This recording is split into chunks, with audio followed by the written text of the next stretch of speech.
You're listening to part 11 of 10,000 Worlds, written and read for you by Weston Gill. That's me. I do hope you're enjoying this, but if this is your first listen, I recommend going and listening from the beginning, as this is one continuous story. If not, I hope you enjoy these chapters. Chapter 101, Roundup. Finn's thoughts were still trapped in the wells, still with the judges, still in sanctuary. They clung to him like smoke. His normal impassive face reflected the storm inside, jaw tight, eyes shadowed, breath shallow but controlled. The vessel skimmed low towards the city, its hull faintly reflective, not true camouflage, but enough that it blurred into the sky unless you knew exactly what you were looking for. Inside, they were surrounded by weapons perfected beyond anything Earth could imagine. Shaper engineering refined by essence manipulation and relentless iteration. The AI chimed softly. Regional military installations have detected our craft. Fighter jets scrambling. Venrian's lips curled faintly. Let them, he grumbled. The four tore aboard, moved in unison towards their combat pods, masks sealed over their faces. Inside the visors, a full 360-degree projection of the exterior streamed into view. The approaching jets appeared in wide formation, searching. The pods filled with various stabilization gel, cradling each shaper in preparation for acceleration, violent maneuvers, and impossible angles in flight. Fenrian allowed the primitive craft to close the distance. He opened the broadcast channel. He addressed each pilot by full name. He did not scramble the transmission. He let command hear it. He even adjusted course slightly, provocatively, towards the center of the state capital. He waited for a hot-headed order, waited for missiles, waited for permission to answer violence with more violence. Cooler heads prevailed. Venrian exhaled slowly, letting the disappointment rush out of him. At last, he identified himself and his vessel, requested escort withdraw, and added carefully, further escalation will be considered hostile action against the Shapers. The jets peeled away. Venrian's expression darkened. Focus, he said aloud to himself. On the projection below, Gent wandered through the city streets, aimless, pausing occasionally, purchasing something trivial from a kiosk, licking his lips. Prior to the being's Shaper ambush, his essence control was poor, Emmer still said, scanning data on his pad. Correct, Fenrian replied. Emmer still frowned at his readings. It now registers as near perfect. Fenrian's tone was flat. Perhaps he refines himself from hunting? What if he acquired control from his victims? Emmer still pressed. Venrian's gaze flicked toward him. And? Tumbir shifted. Should we reassess the threat level, sir? Venrian turned fully now, irritation flashing. Brief review does not alter the strategic necessity of eliminating this threat. Do we have time for prolonged study? First contact in less than 24 hours. Do you propose we allow him to grow stronger? Silence was his only answer. What were the attunements of the previous team? Emmer still asked quietly. Venrian clicked through his display. Regenerative, radio frequency, emotional desire manipulation. A heavy pause settled between them. I understand your hesitation, Venrian said at last, voice colder now. It changes nothing. The ship hovered into position. Guards up, Emmer still said. Venrian stepped to the wall and pressed his hand against it. The metal rippled upward, floating over his arms and torso like liquid mercury before solidifying into a thin, flexible armor. Helm, boots, reinforced plates, each locked into place with practical efficiency. He checked the timer. 30 seconds. They were all ready with 5 seconds to spare. The final seconds stretched long and thick, anticipation crawling beneath their skin. Drop, Venrian commanded. The floor panel split open. Venrian fell 50 feet to the street below, directly into the path of Gent's car. Tires shrieked. The vehicle skidded to a halt. Gent stepped out slowly, shadow leaking from his mouth and eyes, as if he were exhaling smoke. He licked his lips. His jaw twitched. He tried to speak, but only a low, hungry moan escaped him. Venrian didn't wait. He charged. A spear of condensed light erupted from his blasting through Gent's torso before the bladed tip could follow through. The strike bit deep into the creature's hip. Venrian ripped it free, Kent barely seemed to notice. The other Tor converged, weapons blazing with blinding brilliance as light poured out of them. Venrian pivoted and swept again, clean and precise, severing Gent's right leg above the knee. The creature smiled wider as darkness erupted outward, shadows swallowing the street in an instant. Gent's flesh split open under repeated strikes, his true form spilled free, a churning amorphous mass of liquid black, threaded with writhing tendrils. The Tor assault team adjusted quickly. One of them, just slightly slower, drew Gent's attention. He laughed and lunged. Fenrian reacted instantly, driving his spear through the core of the shadowy mass. Pain rippled through Gent's body like a shockwave. Another blade cut deep. Gent split. A smaller orb tore free and darted through the thickening darkness, while a larger mass dispersed, stretching the shadows into near total blindness. Emristo! Umbir barked. For a heartbeat, Gent felt strength returning. Then a concussive burst of light and sound detonated. Compressed his form inward, a blade cleaved through the smaller fragment. It burst into nothing. Fenrian struck again, slicing through the larger mass, but his angle was off by inches. Gent survived. He recoiled violently and attempted to escape, whirling and oozing away. Beams of coherent light stabbed down from above, around, behind, forming a tightening ring around him. Gent shrieked and hurled himself at the closing perimeter. A laser grid projected from the transport ship above encircled him. The shadows folded, his body thinned, and then it vanished, sliced to pieces. Silence fell over the street. Around them, 100 phones recorded everything. The Tor quickly retrieved tools and scanned for any residual signatures. Nothing. They rose from the street as if lifted by unseen magnets, ascending back into the vessel. The entire engagement had lasted less than 2 minutes. Inside the ship, Venrian stripped the living metal armor from his body and returned it to the wall, where it hardened into an inert plate once more. Small drones descended to sweep the area, scanning for any fragments or anomalies, any other signs that the creature was alive. The ship turned toward the Linamos 5. Venrian did not smile. He did not feel any victory here. Something in him had wanted a real fight, but this had felt like trapping an animal and little more. His fury still burned within him. Chapter 102, Breakthrough. Something was different. The absence inside Jake wasn't as suffocating as it had been.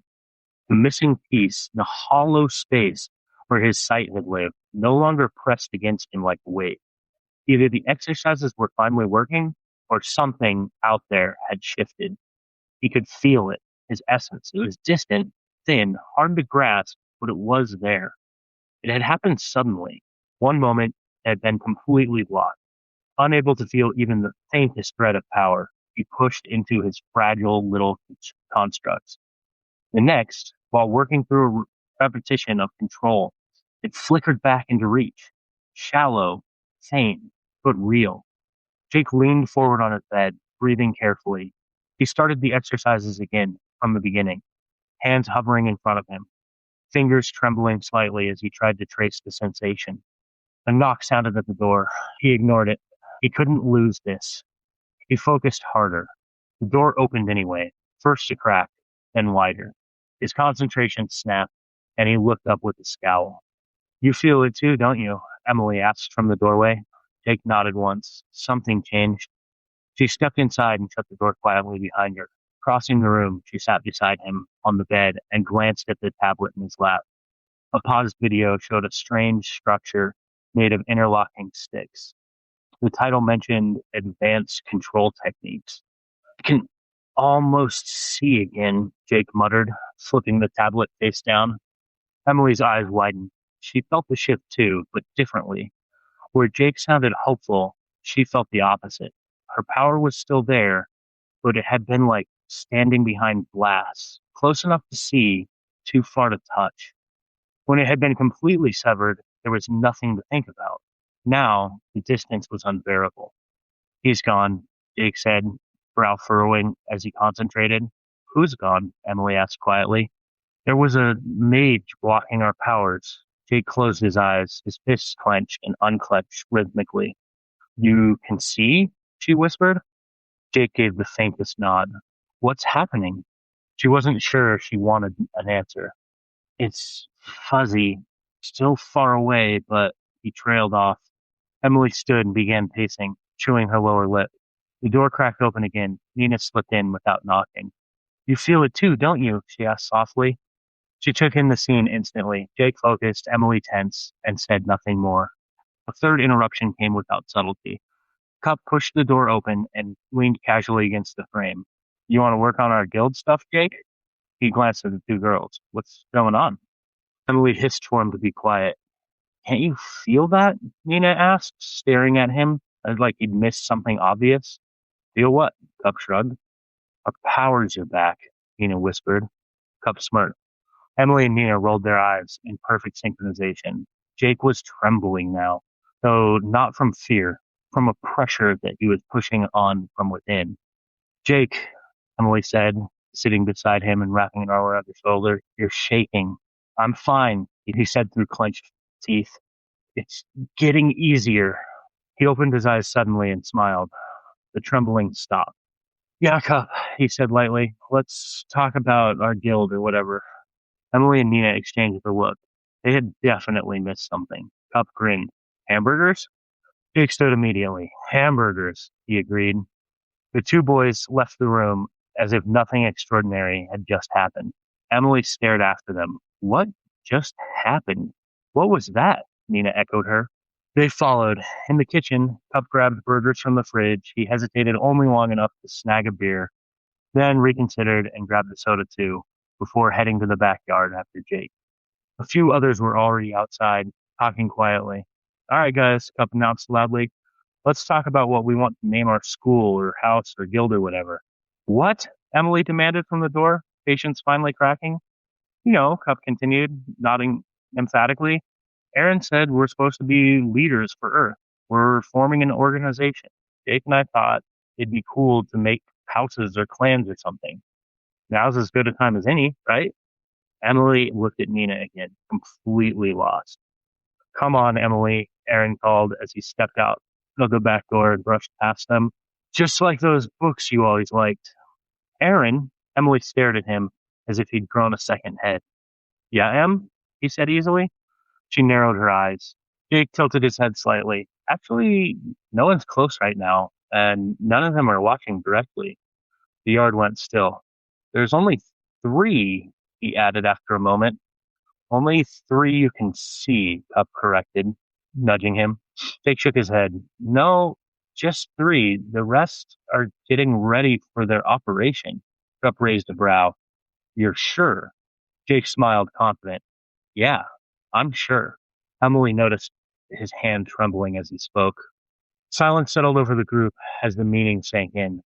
Nina's eyes widened. You were acting casual so they wouldn't know we noticed? Emily's jaw dropped. What all have I missed? Aaron doubled over laughing, struggling to breathe. Cup rolled his eyes. I didn't even realize at first, Jake admitted. I was just hungry and needed space. You were crowding me. You've all been talking in code this whole time? Emily demanded. Cup shrugged.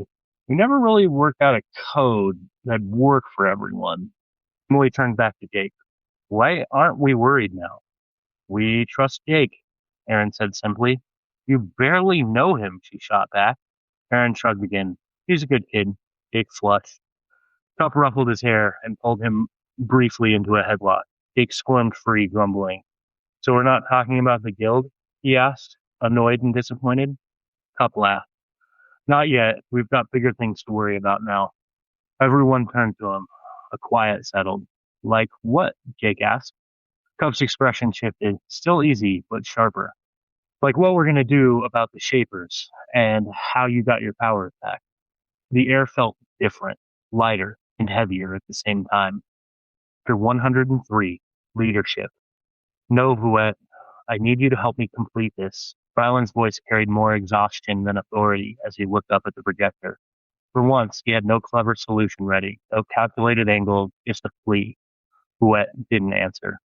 She couldn't meet his eyes. Even through the projection, his expression felt too direct, too steady. They're safe, Rylan continued, softer now. The Shapers are keeping them safe. We have other important work to do.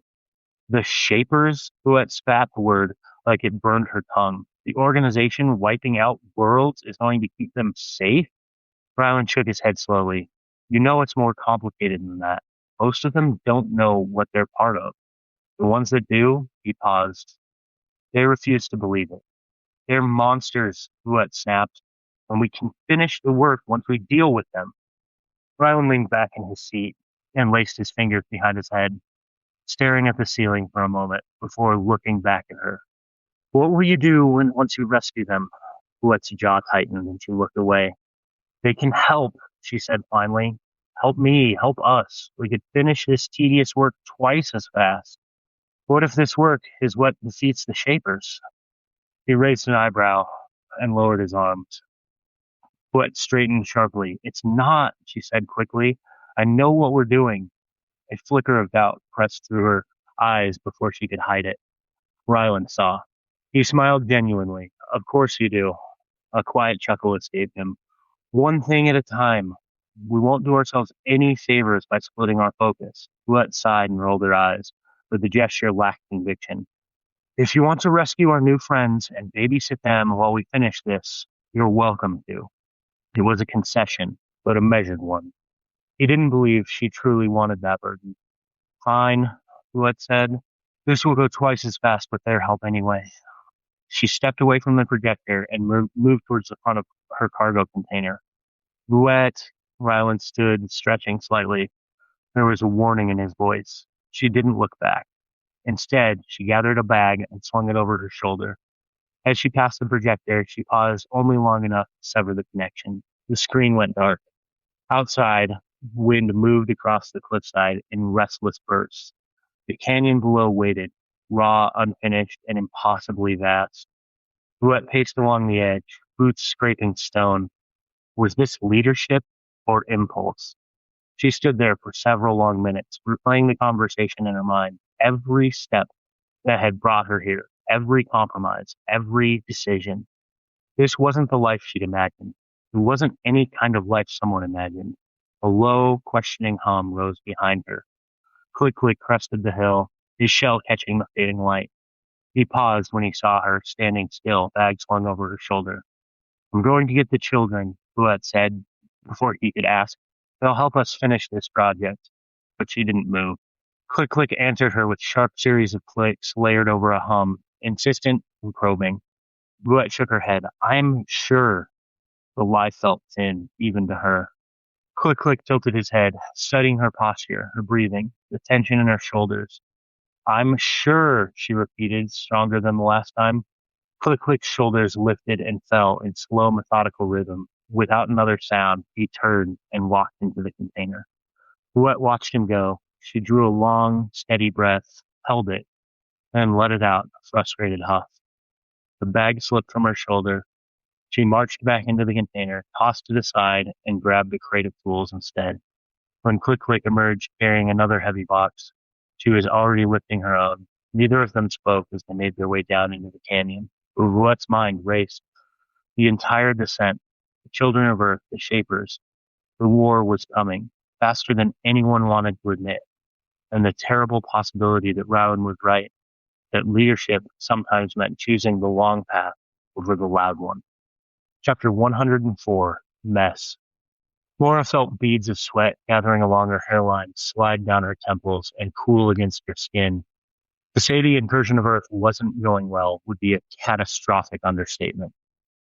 Despite superior technology, access to magic, and specialists trained in every conceivable field, the Shapers had been forced out of several strategic locations. Cities of influence, critical infrastructure zones, even a rural field where they had attempted to provide emergency aid. They had never been driven back during any incursion, not once. Yet here, on this primitive world, they were buckling under the pressure from too many fronts at once. It started with her eyes, a dull ache that made the displays blur. Then the pain spread backward through her skull, radiating forward until each heartbeat sent a sharp pulse of agony through her head and into her shoulders. She was slapping bandages over grievous wounds, one after another, faster than they could heal. A diplomatic team had been ambushed by a militia in the hills, 2 tore dead. A riot had erupted in a major U.S. city when promised aid appointments were delayed due to insufficient personnel. The council were flooding her with demands. Requests for evacuation corridors, transport support, system access points, and locations. Anything to help them flee the judges of Sanctuary as they swept them from world to world. And Mora stood at the center of it all, trying to hold a collapsing structure together with bare hands. She stared at the reports cascading across her display, and for the first time understood something with absolute clarity. The Shapers had reached their peak, and they were falling. They might consolidate again. Given enough years, decades, perhaps centuries, they could rebuild fragments of what they once commanded. But it would not be swift, not easy, and never complete. Mora let out a long, shuddering breath as another wave of urgent alerts flashed red across her panel. She glanced around the bridge. Every officer was drowning in the same storm, eyes wide, movements frantic, voices strained to breaking.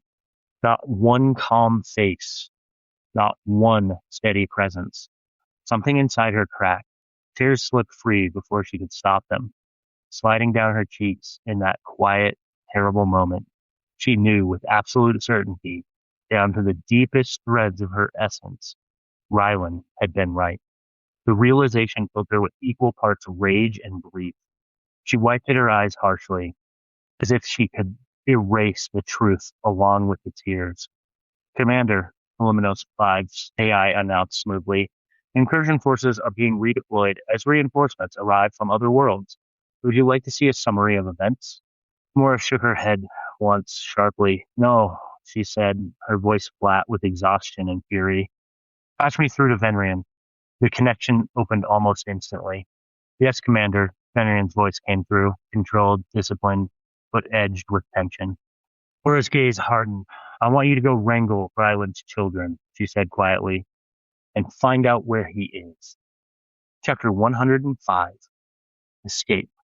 It wasn't especially difficult to slip away from the Shapers watching the house. Jake simply led them out the back, across the street, through a neighbor's yard. The worst consequence of their escape was a flicker of guilt over trespassing and an awkward scramble of climbing over a fence. Even then, everyone made it over with only minor complaints and a few muttered curses. As they moved through the quiet neighborhood streets, Jake hushed them several times, far more often than was necessary. It wasn't until they were several blocks away that Liz finally found the courage to speak. What do we do now? She asked, her voice louder than it should have been. Just walk forever? Several heads snapped towards her. A few people glared openly, and when Liz caught the hostility, her frustration flared hotter, almost pushing her into shouting. Emily stepped in quickly. We should come up with a better plan than just walking, she agreed, keeping her tone calm but firm. Walking is good for us, Aaron replied easily, not even bothering to glance around. We've been cooped up for days. Nina shook her head, changing direction entirely.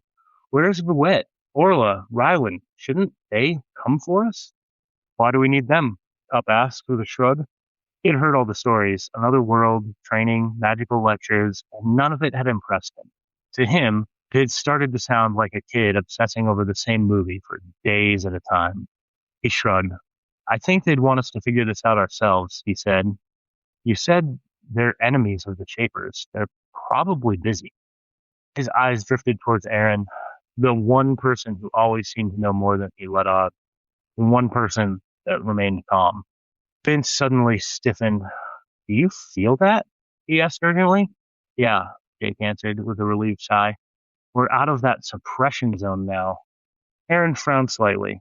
How did you work around it? Some of my abilities were still completely blocked. Jake didn't slow his pace. Your powers still work the same way. You just can't feel them. It's like flying blind. And there was another effect too, something that made everything sluggish. Kind of confusing. He shrugged. The training videos I found said to breathe slowly and push your full focus into your gift. Practice constantly until you can navigate without feeling the flow. Aaron smiled faintly, thoughts racing. Jake had spent years using his powers, years building instincts. Aaron had only recently begun to develop. Liz tried again. Where are we actually going? We need food, we need a place to stay, and we need an actual plan. Can you see hint? Nina asked quietly, her eyes fixed on Jake. Jake stopped walking. The group halted awkwardly behind him. His jaw tightened, his eyes squeezed shut, his fists clenched as he reached outward with his senses. After a long moment, his head tilted slightly. I can't, he admitted. He started walking again. Uneasy glances passed between the others. Do you think he's alive? Nina pressed. He's alive, Jake said with certainty. Cup frowned. How do you know if you can't see him? Jake didn't hesitate. He's blocking me. I can feel him pushing back against my power. The effect on the group was immediate. Shoulders slumped, eyes darkened, fear settled over them like heavy blankets. Aaron spoke calmly into the silence. We're safer together than apart. Are you sure? Liz pressed. Before he could answer, she shook her head. It doesn't matter. We still need a plan. No one had one, and the silence told her that. The quiet stretched out painfully until Emily broke it with a weary sigh. Does anyone have any way to contact Huet or anyone from Sanctuary? The judges?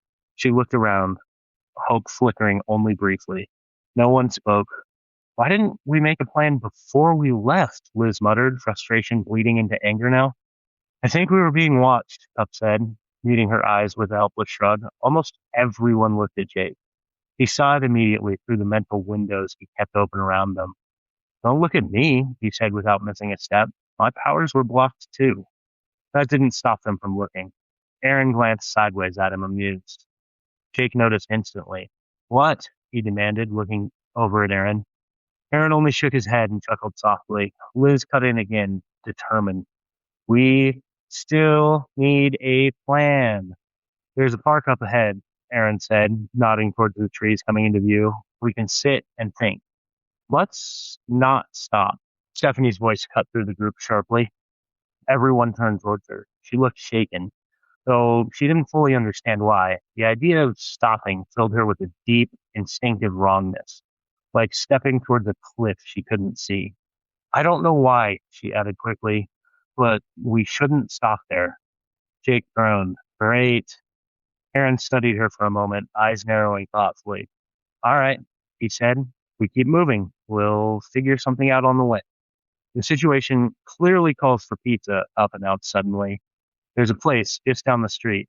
Emily and Aaron reacted instantly. No, they said together. Cup blinked. Whoa, what? Not there, Aaron said firmly. We can get pizza, just not that place. Okay, Cup said, shrugging. Where then? I know somewhere, Stephanie said quietly. And as soon as she spoke, she felt it, the same instinctive certainty. And this time, it felt right. Chapter 106, Fury. Venrian wore full battle armor now. The kind the Shapers almost never deployed outside of true combat. War gear. Not the subtle protection used for operations and diplomacy. The remnants of the Council had authorized its use, though Mora likely would have granted permission regardless. She was furious. Her fury demanded blood. Fenrian grinned beneath the helmet. His anger was not the blazing inferno that consumed Mora, but it burned deep and steady. Sanctuary was lost. His team was dead. His organization was retreating. He wanted something, anything, to break beneath his hands. Towards the house, far too slowly for his liking. He wanted motion, impact, action. He wanted vengeance. As the transport descended and the rear cargo door lowered, Venrian didn't wait. He leapt from the opening, dropping at least 100 feet into the backyard. The impact barely registered through his armor as he hit the ground. Behind him, the rest of the team exchanged brief glances before following. Venrian was already moving. He could cross the yard in long, furious strides and slammed his shoulder into the back door. The frame exploded inward, the door tearing free and crashing across the kitchen floor. His rage spiked hotter the instant he saw it. Nothing. Empty. The children were gone. Still, he moved through the house with methodical violence, kicking open doors, scanning each room. He would not allow himself to be fooled by illusions or traps. A stereo in the living room played music and conversation in an endless loop, voices layered over background noise, meant to simulate occupancy. Venrian smashed one of the speakers with a single blow. The sound continued, uninterrupted. His eyes narrowed. He found a small recording device, hidden near the system. He crushed it in one gauntleted fist, and the noise cut off mid-sentence. He threw the shattered remains across the room, where a fragment struck the wall and stuck there. Only silence remained. He turned towards his team. Two armored Tor stood at attention in the living room, rigid and unreadable. They didn't react to his outburst. They didn't look around. They didn't offer suggestions. They simply waited. Fenrian searched the room again, his breathing slow but tight, scanning for any trace, any hint of where his prey had gone. "Call for a tracker," he said at last. Neither soldier moved. Fenrian's voice cracked like a whip. "Now!" They turned immediately to comply. Venrian didn't wait to watch them act. He stormed back through the kitchen, into the yard, and with a powerful leap, he caught the edge of the roof, climbed in a single fluid motion, and crossed to the transport hatch. He boarded without a word. Inside, he sat heavily at the terminal and forced himself to focus on the data feeds, tracking grids, sensor sweeps, and predictive movement patterns. Work. He would wait, but he would not be patiently. Chapter 107, Pizza. The group had pulled 4 tables together and crowded around them. They ordered enough pizza to feed a small army. Stacked boxes, wings piled high, beer bottles sweating onto the tables, and the bottomless soda that Jake guarded like a treasure. The mood had shifted entirely. There was honest laughter now, easy smiles, a genuine sense of freedom that none of them had felt in days. Best of all, nothing about it felt forced. For a brief stretch of time, they were simply a group of friends sharing food. The restaurant itself grew loud around them. Conversations overlapped, people shouted to be heard, chairs scraped, the cups clattered. Only Cup sat back quietly, content to watch everything unfold around him, which was why he noticed almost immediately when Jake's face twisted into something that didn't belong. Cup leaned forward, narrowing his eyes. "What's up, Jake?" he asked. He tried to keep his voice low, but it carried. A few heads turned, then more. Within seconds, the entire table had gone quiet, every eye fixed on the boy. Jake swallowed hard. "Think we need a plan." "Yes," Liz blurted out far too eagerly. Several people shot her annoyed looks. Cup kept his tone calm. "Why?" Jake flushed under the attention. He stared down at his half-eaten slice in his hand before forcing himself to look up again. "There's a shaper hunting us."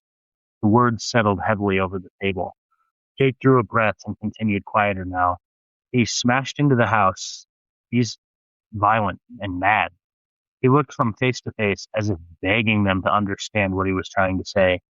"We knew they'd come looking," Vince said with a shrug. Jake shook his head. "I think he might kill us." The table erupted. Voices piled over one another, denials, questions, arguments, until the noise became meaningless. "Hush," Emily said sharply. Silence fell instantly. She turned back to Jake, her expression steady but intent. "Tell us what you saw, Jake." Jake nodded and spoke quickly, words tumbling out in a rush. He described the 3 shapers descending from their transport in full armor. He explained how they moved like warriors, how their leader tore through the house in a fury, smashing anything in his path. He described the rage he'd felt radiating from him as he watched, and the order to summon a tracking mage. He finished in barely a minute, then looked around the table, searching for recognition in their faces. "Well, shit," Greg muttered into the quiet. "So what do?" Nina asked. "We hide, we run, we make a plan, and we go, right now." Liz's hands flailed as she spoke, the urgency frantic and almost comical. Aaron frowned slightly, though no one noticed. The table dissolved again in competing voices, every suggestion louder than the last. Even to Jake, they all sounded wrong, pointless, desperate. A familiar knot tightened in his chest. He felt hunted again, helpless. The same sick dread he'd known when he first realized what Ghent was. Tears blurred his vision before he could stop them. He blinked hard, wiped his face quickly, hoping no one would notice. Around him, the arguments continued to rise and fall like a storm. Then Cup stepped behind him, placed both hands on his shoulders. The steady pressure grounded him. I have an idea, Cup said calmly. No one heard him, so he tried again louder. I have an idea. This time, the noise died down. Everyone turned to him. Cup smirked faintly. We need to turn ourselves into the Shapers. The reaction was immediate. Shouts, disbelief, head shaking. It took several minutes for the uproar to settle, enough for him to continue. He spoke calmly when he finally had the floor. Look, we need someone who can protect us from the Shapers. No one on Earth can do that. Huet and Ryland could, Vince said stubbornly. Cup raised an eyebrow. Where are they then? Vince had no answer. Cup went on. The only people here who can protect us from the Shapers are the Shapers. Unless you all have a secret way to contact your teachers, unless you know how to hide from trained mages who can track us in ways we don't understand or know, he shrugged slightly. We don't have options. We turn ourselves in to one of the public groups. We let them take us in. And we tell them the truth, that other Shapers are trying to kill us, and we don't know why. He looked around the table as he finished. He saw fear, doubt, desperation, but no real opposition. He squeezed Jake's shoulders once more gently. Does anyone have a better idea? Aaron asked quietly. No one answered. A silent stretch. Finally, Cup nodded once. Then the Shapers it is. Chapter 108. Sundering. So the closest Shaper camp is only a half-mile away? Greg asked, staring at his phone as if it might contradict him. It doesn't feel like a coincidence, Aaron admitted quietly, his eyes locked on Stephanie. More and more attention was drifting towards her, not just because she was firmly on board with surrendering to the Shapers, but because her aura had begun to shift. When the group argued for running, it brightened when surrender was mentioned. It flared in radiant colors when the discussion leaned towards turning themselves in. Stephanie couldn't see her own aura, but everyone else could, and people didn't trust luck. They didn't trust something they couldn't measure, couldn't understand, couldn't control. Most of their powers were subtle compared to books or movies, but hers was worse than invisible, except under Cup's influence. Why are we actually considering this? Vince shouted. Several people avoided his gaze, not because they agreed with him, but because they didn't know how to repair the fracture forming at the table. I don't like turning ourselves in, Liz admitted after a tense pause, but I don't see another option that keeps us all safe. Vince glared at her. A few others joined him. Liz held their stares without flinching. The only other idea I've heard that is even remotely viable is the sacrifice roulette, Cup said casually. And that means some of us get offered up by lottery. His tone remained light, but the words weren't. They landed like large stones cast downhill among the group. Caleb had first floated the idea. A few people had done quiet math in their heads. 14 of them. Maybe the Shapers would catch 2, 3, possibly 4 at the worst. Those were acceptable odds, if you were thinking selfishly. We're not going to agree, Vince pressed, so we vote, and we honor it. Jake sighed softly. The tracker's almost at the house. It won't be long after that. It won't be long after he arrives that he'll be on our trail. We need to decide. After a few brief glances and no objections, Vince nodded. Show of hands, who's for splitting up? Hands rose, some quickly, some hesitantly, some only after counting others. Vince counted. 7. A tight frown settled over his face. Aaron leaned forward slightly. What if the other 7 of us turn ourselves in? Does that change anything? Shrugs, avoided eye contact. No one spoke. I don't like half of us running while the other half get locked up, Vince said. We choose one path together. You just want more people for them to chase. Stephanie's voice cracked, but she didn't look away.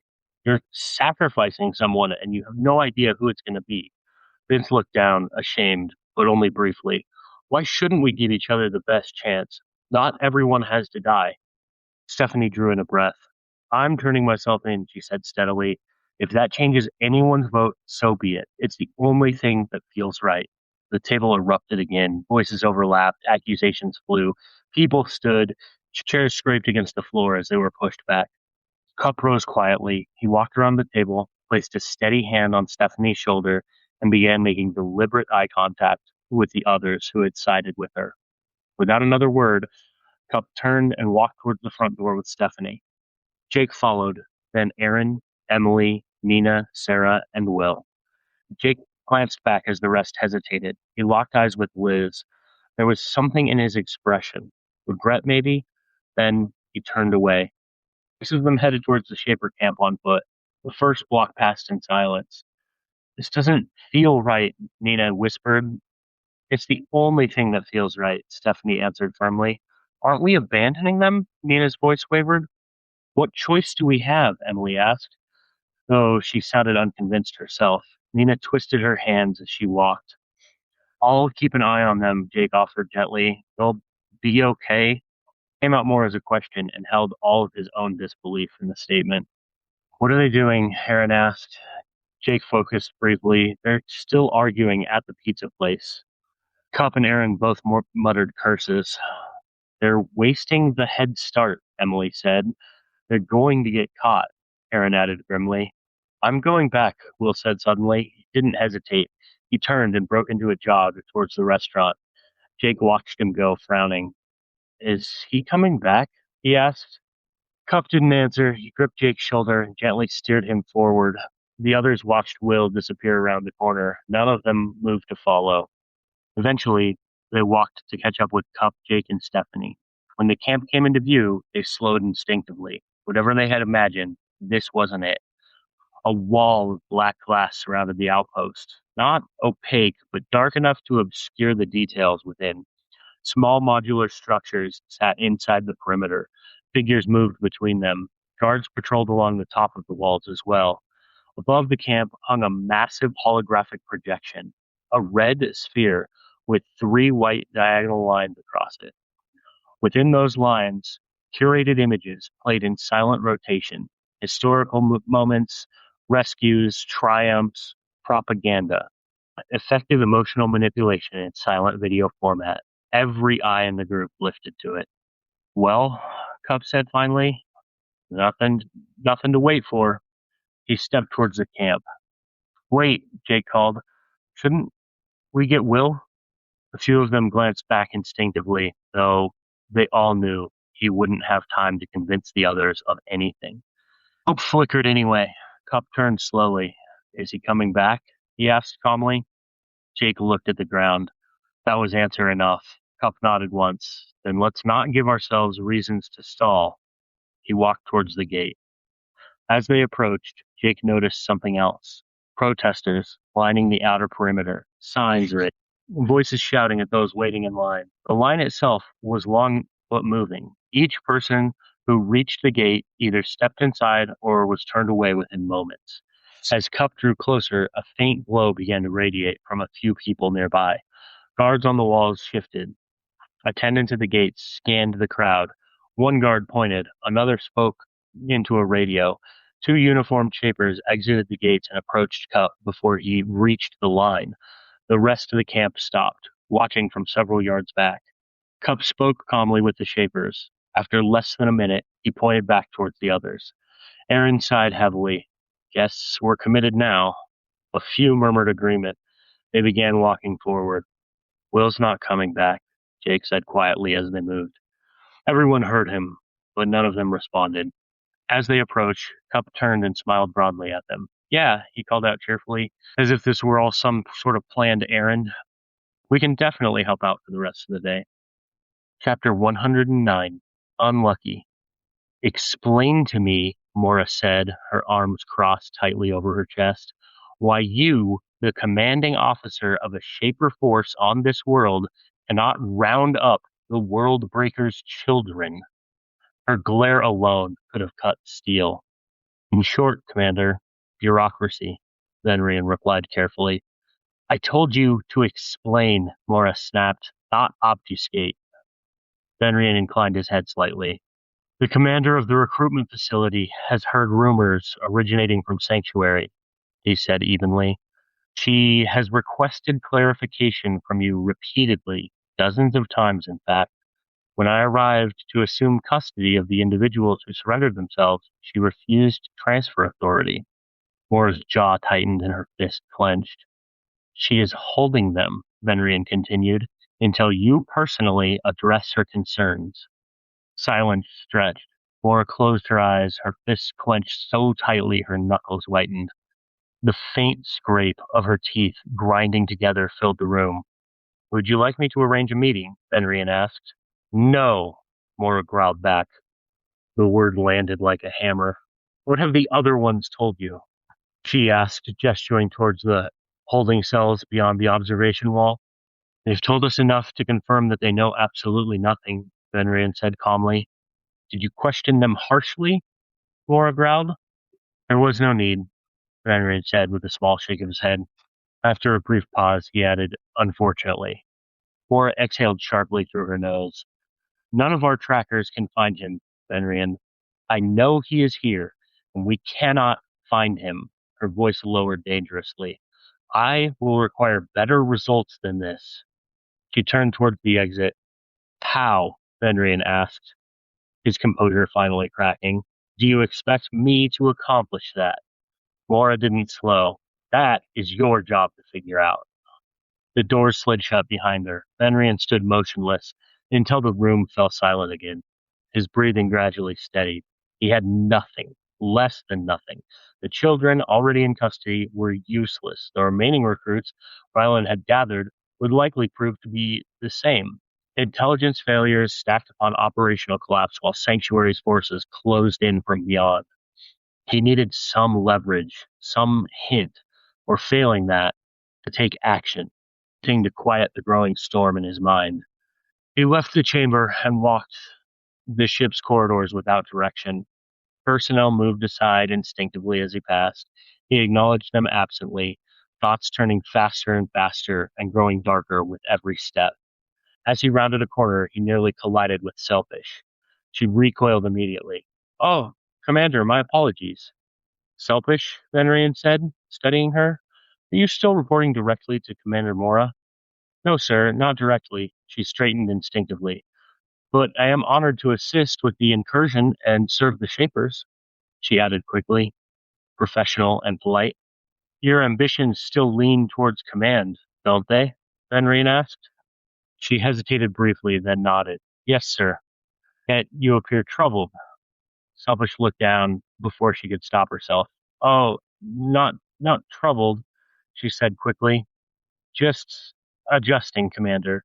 It's not what I expected. In what way? Venrian asked. She hesitated again, weighing risk against honesty. Venrian's reputation for calm professionalism worked in her favor. It feels, she searched for words for a moment, more confrontational than I imagined. Fenrian regarded her silently. That alone encouraged her to continue. Commander, she said quietly, do you truly believe the Shapers are what we claim to be? His eyes narrowed slightly. The Shapers are powerful, he answered diplomatically. Selfish swallowed. But are we good? She asked. And suddenly it clicked. Doubt, unresolved conviction, moral hesitation, a young officer rising too quickly through the ranks she did not fully understand. Someone caught between belief and reality. She might become a zealot yet. More likely, she would become a liability. Or, at best, a tool. An idea formed instantly. A way to flush out the world breaker. A way to expose the sympathizers. A way to force hidden enemies into motion. Venrian smiled, warm, reassuring, and carefully sincere. I believe, he said, that we can always do better. Not a lie, just not the truth she thought she heard. And she would not suspect his intentions. Not yet. Chapter 110, Traps. Huet couldn't help herself. She watched the propaganda the Shapers flooded the internet with. When she couldn't watch, she listened, while she and Click Click worked diligently. Days passed that way. A week. It felt like forever, and a single day, all at once. The repetitive work and long hours were exactly what she expected. She had planned for it, for a year or more. Still, buried in the work as deeply as she was, time stretched in strange ways, both impossibly long and barely a heartbeat. All the while, Shaper propaganda played in the background on an endless loop. Occasionally, Click Click would make a responsive hum of annoyance. his shell plates clicking softly together. She rarely noticed what it was in response to. Even less often did she care. This time felt different. Click Click was clicking wildly. The rhythm was sharper, more urgent and angry than annoyed or appalled. Huet cocked her head and she listened. It sounded like an advertisement. She moved back into the container to see the projected images accompanying the video. For over a minute, she stood and watched, her mouth slowly falling open as the seconds passed. Rylan, you have to see this, she said as the holographic call connected. Rylan stood in the canyon, driving rods into tall rock walls. He paused at Huet's projection, curiosity creeping into his expression. It's important, Huet continued urgently. What is it? We're barely half done, Rylan answered calmly. Huet reminded herself that he didn't know. He couldn't know. Aye, she said, her voice tight. The Shapers are opening portals to other worlds. Rylan's eyes locked onto hers instantly. His breath caught in his chest and stayed there. His voice vanished entirely as his mind raced. Rye! Huet yelled. Rylan didn't blink. He didn't move. His thoughts were racing.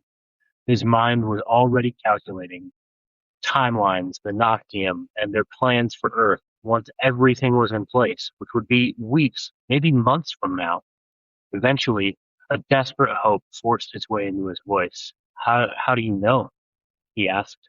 They're advertising other world experiences. They're opening portals to shaper worlds. They're allowing Earth to see the universe. Huet shared the advertisement, and they watched in silence together.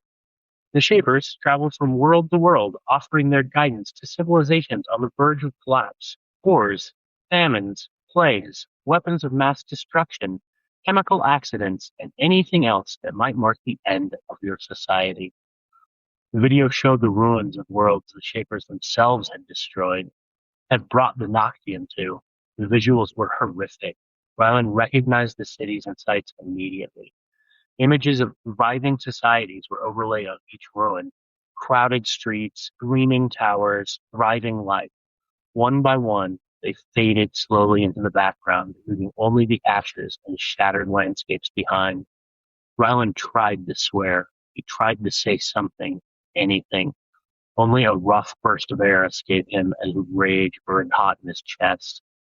We save everyone we can, the woman's voice continued smoothly, and guide their civilizations toward more stable foundations, laws, systems, and government that will protect the people for generations to come.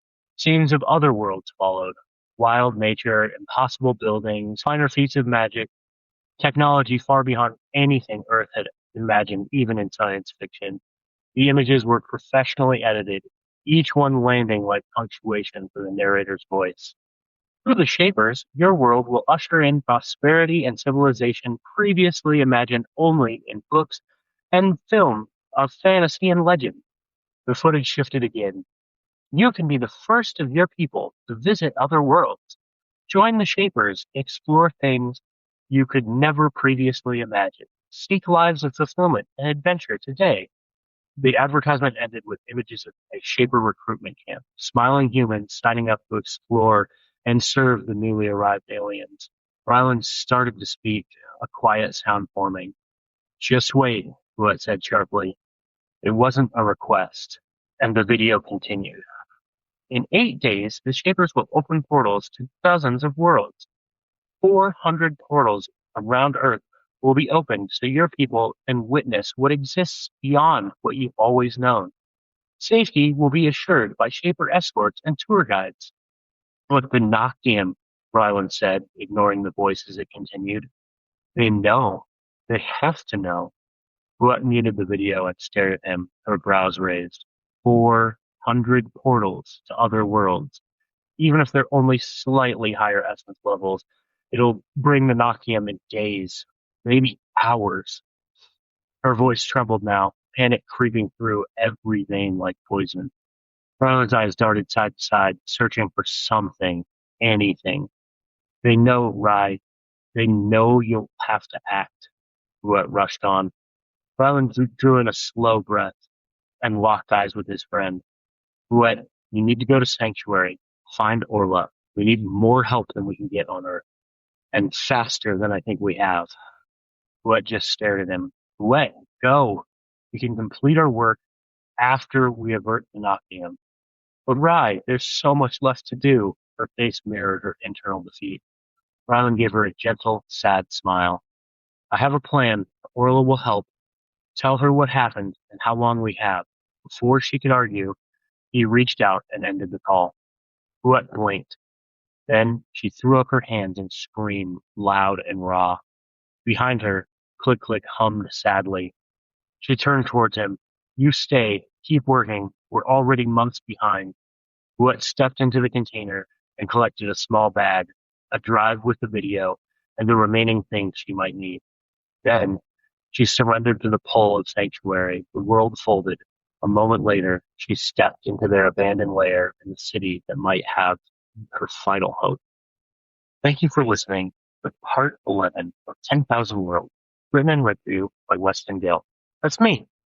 If you enjoy these chapters, you can also find more on my YouTube and Patreon, where I share exclusive content regularly. Please give me a follow at Venture Saga.